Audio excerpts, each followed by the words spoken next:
Hello, everyone. This is Hi. Deena Margolin, Hi. and I'm And this, Dan, of Dan course. Siegel. So great to be here with you, Deena, and would be here with everyone to talk about our fun new project. Yeah. I'm excited to talk about NowMaps Yeah. and field some questions. So right now, we have this great opportunity to talk with all of you about this fun thing where Dean and I have been on a journey for many years, and offering to kids a way of really exploring the nature of their inner worlds and their relational lives, all a part of what the mind is, and how you do that in the present moment. Yep. So, Dina, I'm really honored to have been on this project with you together and I- to finally see a dream that we had come true. And it's great to work with Pessy Yeah. as fantastic collaborators in this way of bringing this fun and hopefully useful stuff for kids. Yeah, it's been a few years in the making. I'm so glad it's finally here. Yeah. Yeah. And I don't know, Dina, when we started this, it was before the pandemic, and the idea that kids could be offered a direct way to understand their emotions, their thinking, their memories, and then do something about it to create more resilience. We knew people needed it before, but Yeah, with the pandemic, oh my gosh, I it's know. been like sadly a huge wake up call that all of us have to find that inner, we call it a compass, that inner compass, the now Yeah. map compass to guide you through all the feelings you're having. And Yeah. so, And anyway, do it in a way that's, I think, fun and practical and hands-on. And that's really how kids tend to learn best. yeah. So we're, the illustrations in this book, maybe, Dina, do you want to, I can do it or you can do it. Yeah. We should describe maybe how this book is used by, kids or tweens. There's also another one that's a matching book for kindergarten kids, but preschool kids that's a little different. But maybe we can focus on Now Maps in general, the Now Mhm. Maps book, and what a child reading it could get out of it. Yeah. Yeah. Um, the book just has so much, and we wanted it to be this really easy to read, easy to put into practice in real life tool. And so the book really walks you through how to build insight, how to understand what you're feeling and what you're thinking, and how it relates to your body sensations and your brain in the context of relationships.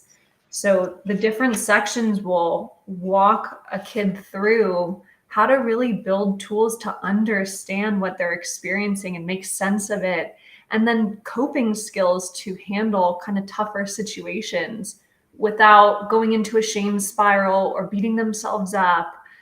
Um, so, yeah, the goal was to really help kids and families build tools to connect in compassion and build resilience to really thrive together. That's beautiful. And, those ideas are built on, a whole scientific background. But the thing that's cool, and you as a therapist know this, and now you as a mom with young kids, two young ones, Yeah. know this directly, that what we do as parents really helps kids to develop structures in their brain that are for exactly what Dina's talking about resilience, awareness, the capacity to be compassionate, to be kind, even all grow out of what you can call integrative networks in the brain. And what I am so proud about this whole way is that this is for a tween to actually read themselves. I actually got a call from a friend of mine whose daughter is almost a tween, but she loves reading books. And I said, you can also read this with your tween, that it's Yeah. fine. And so to go through all the different sections and build and build and build these skills, one example would be the pause button, learning to actually create a space of awareness before you act on an impulse. Just think about the power of that. It sounds so simple. And in the book, we try to make it simple, but reveal the power of it. So I think Exactly. there's a question. Yeah, I'm sorry, Deena, go ahead. Oh no, I was saying exactly right. And I think it really lends itself well to a classroom too, because if all the kids have the same tools, it just makes communication of your needs and your feelings so much easier. Yeah, yeah, and these are the directness of it. I know it may sound silly, but I mean, I always felt when my kids were young, and they're now older and your age, when they were young, I was thinking, why don't we actually teach kids about the inner nature of the mind, this mind sight business? And when you and I first met, when you came to work at the Mind Sight Institute, it was like, yeah, this is so like, it's so, I don't want to say duh, it's like, but why not teach people about the nature of their inner mental lives and realize that the inner reflects the inter, the relational, so that you get this opportunity to actually build skills while you're building this parenting closeness. So Yeah. they're not separate. It's like, your capacity to really see a child as developing mind sight abilities, which basically is the capacity for social and emotional intelligence. That's a learnable skill set. So Yeah. apparently there's a question already here. I'm not seeing it written. Here it is. Okay, first question coming up. Great. Let's see. This says, my question is about the connection between whole brain child and NowMaps. Can you talk about that? You want me to take this one, Deena? Yeah, sure. Okay, so whole brain child, I mean, similarly to me having a wonderful relationship with Deena that started out as you working with us at the Mindsight Institute, but then becoming colleagues. We also had a relationship with Tina Payne Bryson, who found me at a conference where I was teaching, and she was a graduate student in social work, also where you went to school, Deena, at Yeah. SC. Yeah.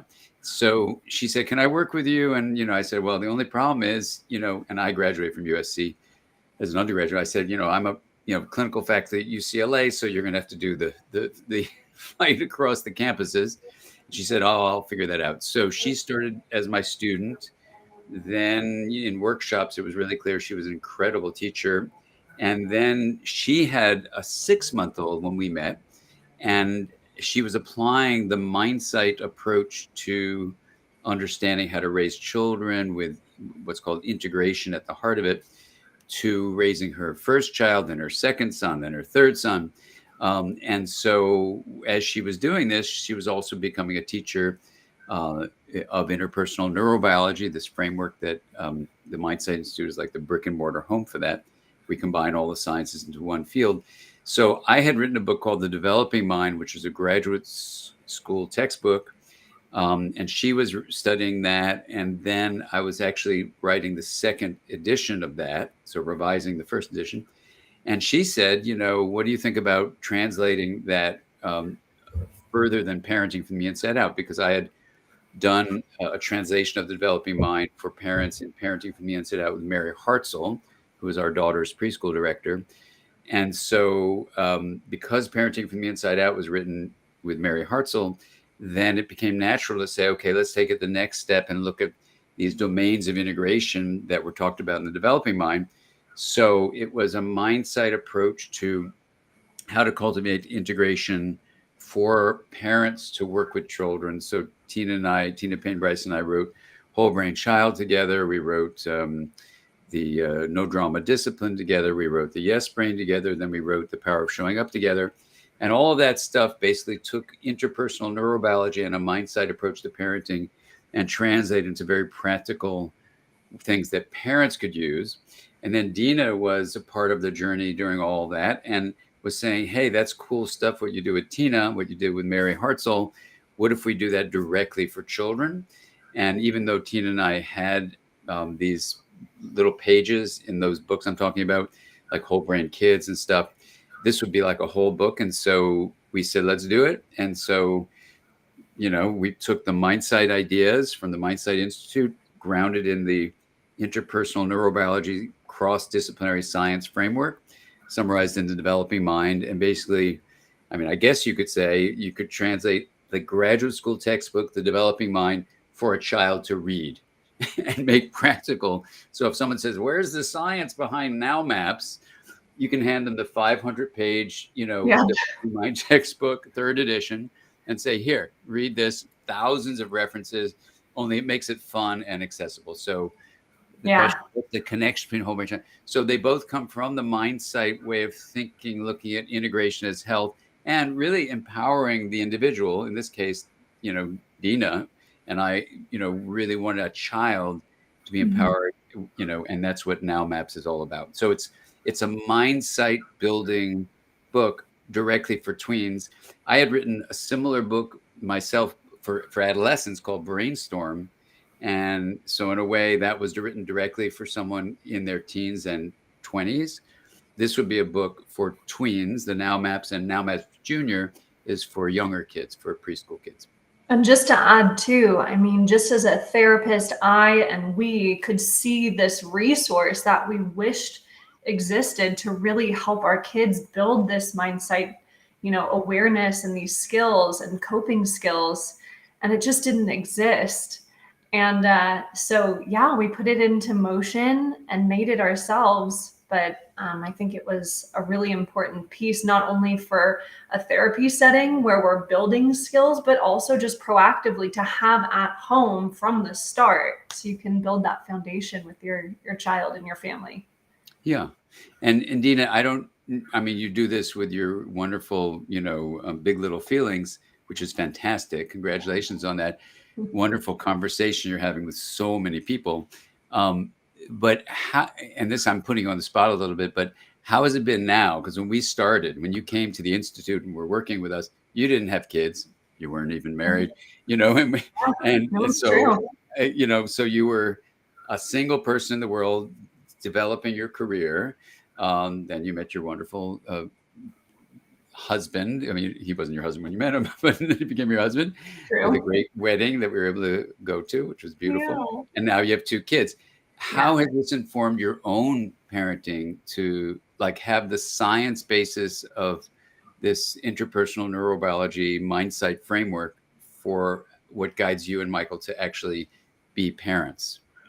Yeah, it's interesting because I think it really illuminates one of the hardest parts of being human, which is I've studied this in depth. I've been obsessed with science and neuroscience since I was 16 years old. I knew I wanted to be a therapist. So I have been building these tools and the knowledge.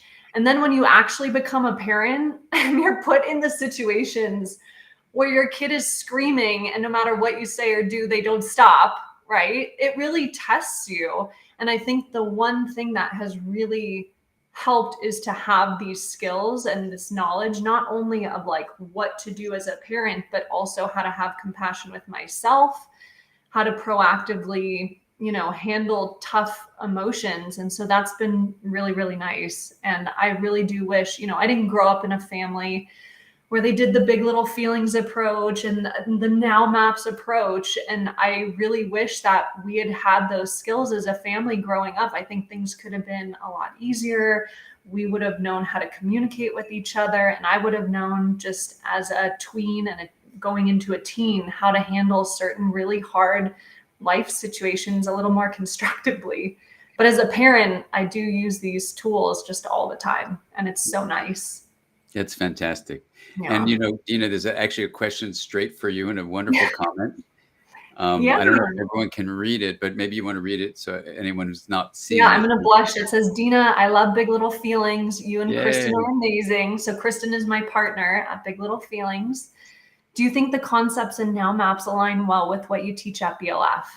And so absolutely, yes. It is the same kind of perspective that is brought into both projects and both resources on how connection and resilience are really built and how we can kind of, use these skills to wire our brains and also to have just more compassion for each other as we go through life. And like I said, life kind of throws stuff at you, throws hard situations at you. And the idea of becoming more resilient is that you don't make the hard situations stop. you build skills to be able to tolerate the tougher emotions and handle them constructively and safely. So it's the same kind of perspective that goes into both, for sure. And the cool thing about it is, that you have this saying, uh, where attention goes, neural firing flows and neural connection grows. So, like in Big Little Feelings, when you're guiding people on this massive social media platform to focus their attention on emotions, and then what you can do not only to monitor them, but to actually modify them, that capacity to monitor and modify is the base of regulation. So, the big scientific concept of regulation, inner regulation, relational regulation, it comes from integration. So it's a great moment where you can actually help parents, guide them to help focus attention in themselves on what's going on between themselves and their children, to help the brain of their child and probably themselves to grow in more integrative ways. And that's where resilience comes from, an integrated brain. Yep. So we have a new question. Where is a good place to start with parents and teachers on social and emotional learning? I work with K through 2 kids, and I find that getting the grown-ups on board is half the battle. Yeah. You want to take that one, Deena, or we can both do it? Yeah, I can kind of kick us off. I mean, my first thought is that when someone is resistant to something like social emotional learning, I mean, I think the first place to start is by acknowledging how they're feeling and that they're feeling challenged in a certain area, whether it's, fear that this stuff is too fluffy or it's not going to work. And really, by acknowledging whatever they're going through will help them kind of shift their brain into a state where they're a little bit more open by just connecting that with them and acknowledging how they feel.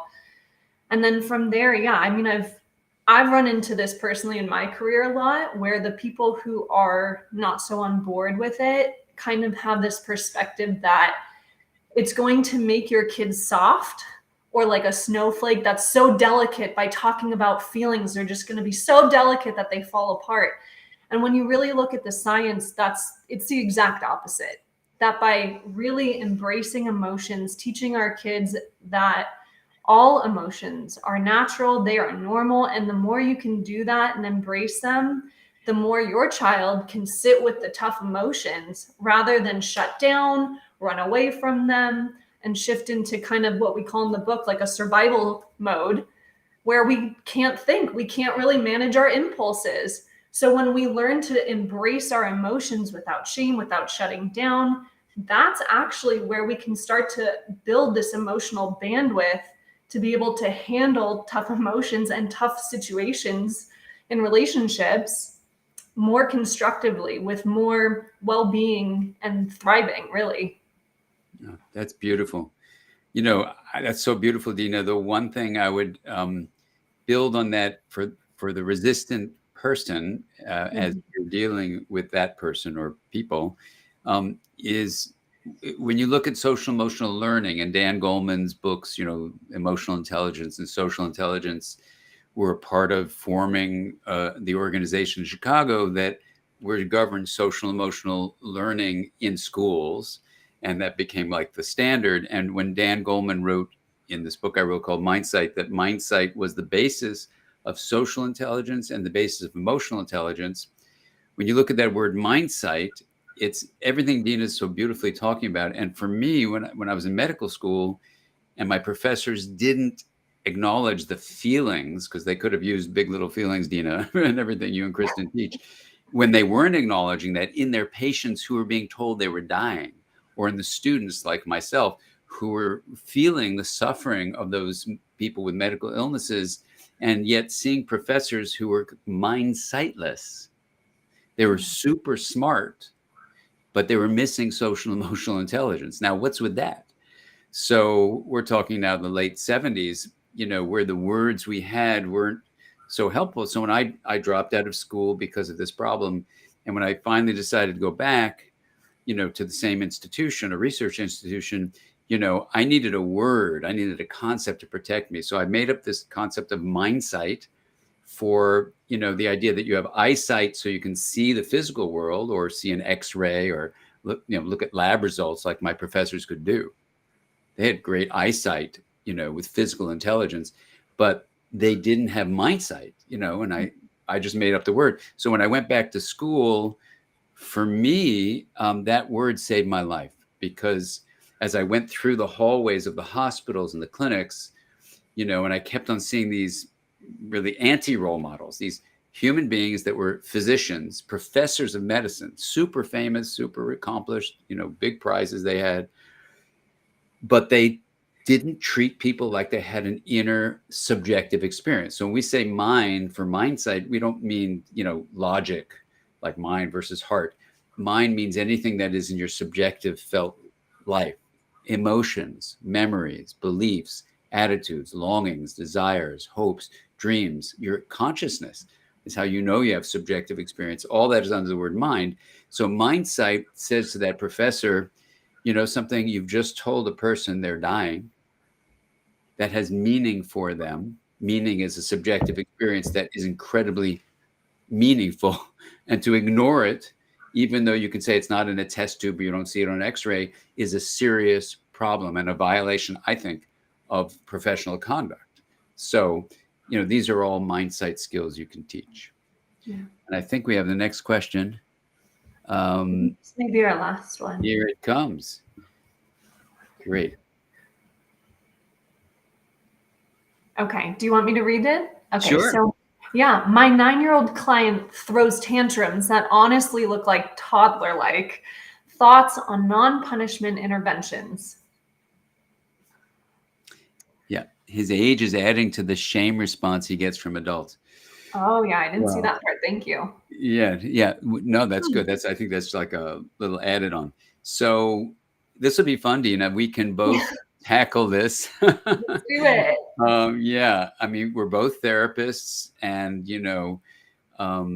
non-punishment intervention. So, I mean, do you want me to start it out, or do you want to start it out? Whatever you want to do. Yeah. I can just throw in a thought here too, Yeah, which please. is, age sometimes doesn't matter in a situation like this. Like, they may be 9, but this says a lot about the state that their mind and their brain are in. If they're throwing what seems to be like this toddler-like tantrum, what it signals, and one way to view this, is that your child is overwhelmed. Their brain has shifted into this kind of survival mode that we talk about in the book, with the 4 F's of survival. If, Dan, you want to break that down for us? Sure. But yeah. Well, I mean, this is such a great question, and really fun for us to go through. So, visualizing what a tantrum is, for me, when I was a father and with young kids, and a clinician too, with this hand model of the brain, you see an integrated brain as the higher thinking cortex working with the subcortical areas, whether you call it limbic or not. That's controversial, that term these days. But the lower subcortical areas are where Deena's referring to, the fight, flight, freeze, and faint reactions deep in the brainstem, which is part of the subcortical areas. So you can have states in which the cortex, which tries to work with the subcortical areas, the sub meaning below, is doing fine. And you may have all sorts of, I want to fight, I want to flee, I want to freeze, I'm going to faint and collapse out of helplessness. Those are the survival 4 F's. You can be filled with rage, sadness, you can be filled with fear, that are also coming from these subcortical areas. All of that stuff is kind of worked with by the cortex that grows, really the whole lifespan.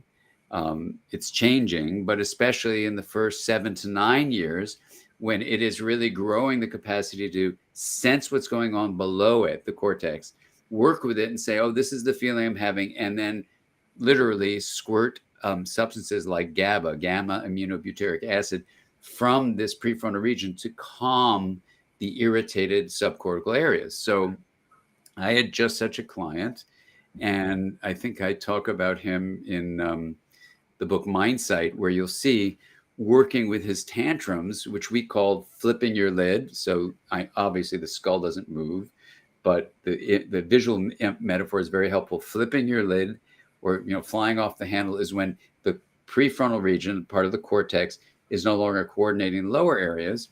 So when you explain this to a 9-year-old and their parents and say, look, for whatever reason, your front of your cortex, the front of the front is the frontal lobe, the front of the front is the prefrontal lobe. It's trying to work closely with your subcortical areas. So let's become more aware of that. Now, that's a process called interoception, which Deena and I teach in NowMaps. It's something you can teach for a 9-year-old with that book, because that client is just the right age for that. It says his age, so it's a he there. So that's something he could read. So you could start reading that. It says client, so I assume he's in your therapy with you. So you can read that book with him. Now, the idea of interoception is you're going to grow the monitoring capacity of this prefrontal region to sense what's going on there. And studies at UCLA and other places show if you can name it, you can reframe it into a way of saying that's anger, that's sadness, that's fear, for example. And when you name it accurately, you frame it in a narrative that then calms the whole system down. So instead of flipping out, so in terms of a non-punishment intervention, remember the word discipline means to teach. So discipline does not mean to punish. So parents need to clarify that misunderstanding of I'm going to discipline my child. So to give them structure and teach them skills is really what discipline means. A disciple is a student, not a prisoner. So we are teachers, not prison wardens. So this is the idea of an intervention, is to take this opportunity of a meltdown and say, look, some people just have a delayed time when this prefrontal region is growing down in the subcortical areas. We call it upstairs and downstairs in Tina's and my naming it, but it's really cortical and subcortical. And you say, you're going to learn this through things that you're going to learn in NowMaps. And NowMaps would be the answer to your question. I know it's a book we've done, but I literally mean it. If I hadn't written it, I would tell you, oh, here is a non-punishment intervention. Read this book with your child. And please get back to Deena and to me, because these mindsight skills that are learnable are based on the idea that where attention goes, neural firing flows and neural connection grows. So when you read the book, the whole idea that Deena and I have is that your attention is going to go to very specific ideas and interventions that a child will learn their selves. And as they do that, they're going to grow more integration in their brain. And then the good news is the more this differentiates and links, that's what integration is, the more it becomes resilient. And you can show that with the kind of things we teach, the NowMaps compass, the NowMaps pause button, all these things are ways to create a more integrated brain and empower the child. So instead of to shame, they go to this clarity and strength in their lives. Exactly. And I'm so happy that you explained the flipping your lid model, because that's why I pointed out 9 years old. Some people have this misconception that at 9 they shouldn't be melting down, but really it's not about age as much as it's about a deeper understanding of exactly what's happening and how to support someone in that state. Beautiful. Well, Deena, it is such a pleasure to work with you. There's one more comment here. It says from Christy, I use your tools and techniques and translate this to educators. Yay. Schools are ready now. Oh, go ahead. You want to read the last sentence? Yeah, schools are ready now more than ever for this content, and our kids and families too. Thank you both. Oh, thank you. High five, Deena. Woo! Yay. I know. This was so amazing. And Dan, it was such an honor working on this project with you. I am so happy it's out in the world. Yes, me too. And I'm honored to work with you. And thank you, Deena, for being you and for being here. And thank you, everyone, for listening. And please send us feedback if you get a chance to look at the book yourself, or if your child that you're working with or have does that, whatever their age. For the little kids, NowMaps Junior, or for the older tweens, NowMaps.